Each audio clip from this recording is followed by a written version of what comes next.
Нэг хөөрхөн охин баян болон ядуу залуутай болцоонд явсан ба тэр ядуу залууг нь сонгосон. Яагаад гэж бодож байна? Учир нь тэр эмэгтэй IQ эффект буюу сэтгэл зүйн манипуляцийн аргыг нөлөөнд авсан байсан.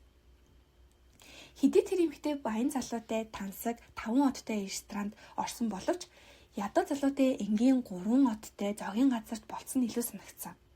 Харин одоо хэдүүлээ ядуу залуу тэр болцоог яагаад мартагдчихгүй бодож чадсан талаар харцгаая. Баян залуутай болцсон болцоо нэмэгтэй хувьд яг л төсөөлж байсан шиг өнгөрсөн. Болцоондоо ирэхэд харлаг машинтай ирж хүлээж аваад тэгээд эмэгтэйдээ хаалган онгоолгож өгөөд тансаг рестораны зүг явсан. Мэдээж тэр хоёрыг олонгоо захиалгаш ийн хүлээж агаад ориглоон дарс захиалаад 100 шидэнгийн инээлтэн цагийг маш гоё өнгөрөөсөн.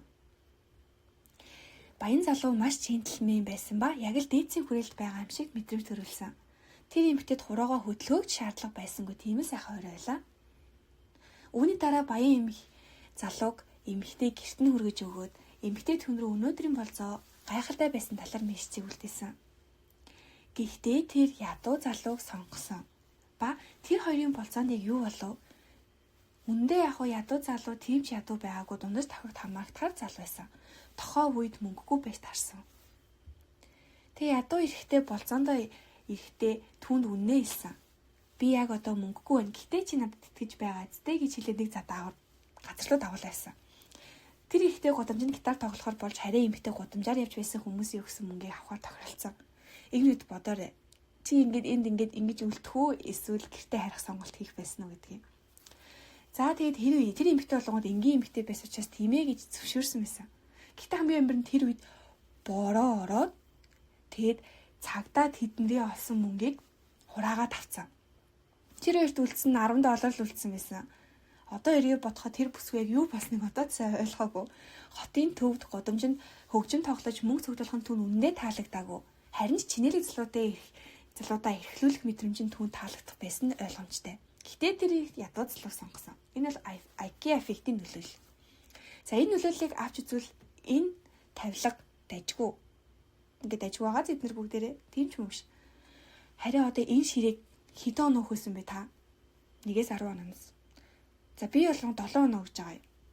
Харин найзчийн ширээнд хэдэн оноо өгөх байсан бэ гэж сухад тэр болгонгууд Харвардын судалгаанаас авч ихэд 9 оноо өгсөн байсан. Тэгэхдээ хамгийн амар хин зүг гэвэл таны зүг. Уг ширээ тийм ч гайхалтай зүгээр энгийн нэг байдаг ширээ байгаас тээ. Харин IQ эффектийн нөлөөгөөр IQ олонгууд танаа найз чинь энийг өөрөө ухсрахыг санал болгосон. Яг энэ нэг амар ухсах нь хэцүү зүйл биш л дээ. Таны эвлүүлэх чадвартай эсвэл туршлагатай шалтгаалаад 1-2 цагт л эвлүүлчихнэ.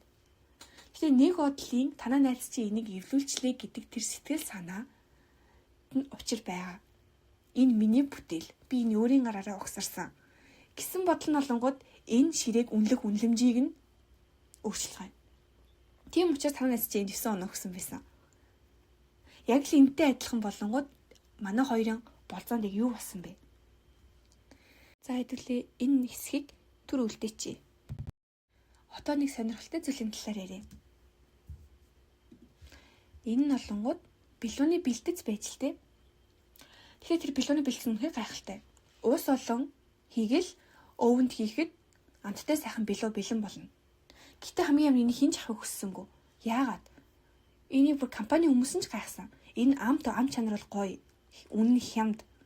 Хийхэд маш хэлбэр байсан.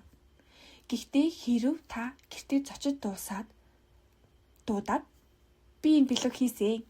Би энэ гараараа хийсэн гэж хэлэхэд амар жоохон хэцүү байгаа. Чи зүгээр ус игээл зүгээр өвөнд хийгээд болгоцсон бэлэг. Харин энэ нь болгоод яг л бэлэн хомын дээр ус игээд яг би хоол хийчихлээ дээ гэж хэлдэг яг л адилхан заяа. Харин энэний оронд өндөг хийгээд сүү хийгээд өвөнд хийнгүүтээ бэлүү болгоод тэнгүүтээ тэрийгэ олонгууд өөрхөө гараар чимэглээд эсвэл яг хуу strawberry хийгээд чимэглэнгүүд ядчил би энэ бэлэг хийхэд ийм зүйлүүд надаас ийм хүчин чармайл гарсан да гэж тэгж бодох нь түнд амар чухал нөлөөтэйсэн. Яг л нөөрхөө ширээг өөрөө ухсраад тэр ширээгээ харж байгаатай адилхан IQ эффект нь л яг л ийм эффект байсан. За тэгвэл одоо нөгөө охин ядуу залуу болон охинд маань ямар байсан бэ гэхээр яг юу ч гарны оролцсон ямар ч шаардлага байгаагүй баян залуутай байх. Харин Нөгөө хоёулаа хамт хичээн бэрээ олсон $10-ороо тако аваад тэгээ кола хамт уух сонголт.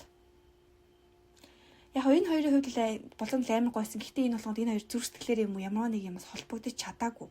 Ягаад чи нэг л гадны хүн юм шиг хүндий юм шиг санагдчихсан. Харин нөгөө ихтэд болгонд хэдий нэг бороо орооч бүх юм фейлдсэн ч гэсэн тэр $10-ороо амттай сайхан тако авч дээд ус биш кола уусан амар гой санагдсан байх. Энэ олонгууд IQ effect-ийн гол концепц нэгж байгаа байхгүй юу? За нэг адил явдал нь олонгууд эмэгтэй гэртээ урсан. Гэтэ гэр нь олонгууд тийм ч амар лаг бол биш. Гэхдээ тэр хоёр хамгийн хийсэн сонирхолтой зүйлсэнгууд гэрийг хамт чимгэлсэн.